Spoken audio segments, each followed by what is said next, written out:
acabamos de visitar una de las plantas de Oslo aquí en Alemania, y lo que hemos estado compartiendo es lo que supone la automatización y la digitalización en diferentes procesos productivos.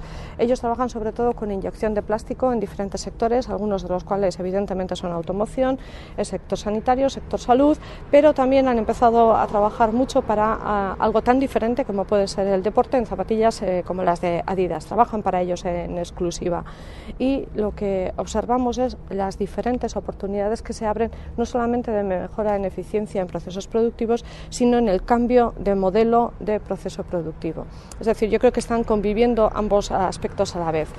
Cuando estábamos analizando qué sector asimila más fácil esos cambios de modelos productivos, nos decían, pues el sector deportivo, el sector de las zapatillas lo absorbe muy rápidamente, es capaz de introducir nuevas formas de hacer, temas muy individualizados, muy personalizados, mientras que el sector de la medicina, por todo el tiempo que requiere la homologación, la certificación, es innovador, pero tarda muchísimo más en absorber esos procesos. Luego, toda la digitalización va a suponer un cambio, no solamente en la mejora de eficiencia, sino también en la mejora y en el cambio de modelo. Es una forma de hacer donde la individualización, la personalización va a estar cada vez más presente, donde ya no vamos a querer tener todos el mismo producto, todos el mismo coche, sobre todo en cómo está tuneado por dentro, no todos las mismas zapatillas, sino vamos a querer la misma bicicleta.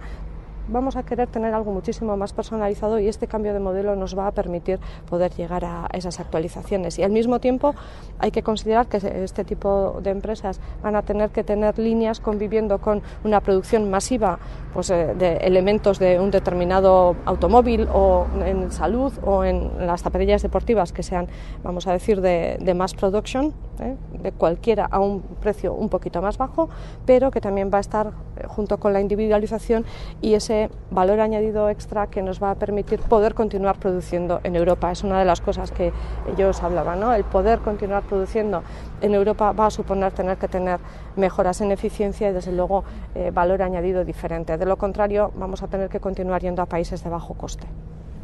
Enpresa honek lan egiten du arlo desberdinetan, batez ere plastikozko materialak hornitzen sektore desberdinetara, automozioa ikusi deu, medikuntza ikusi deu, eta gero oso sektore berezia dela kirol mundua, zapatilak egiteko mundua, Adidasentzako lan egiten dulako.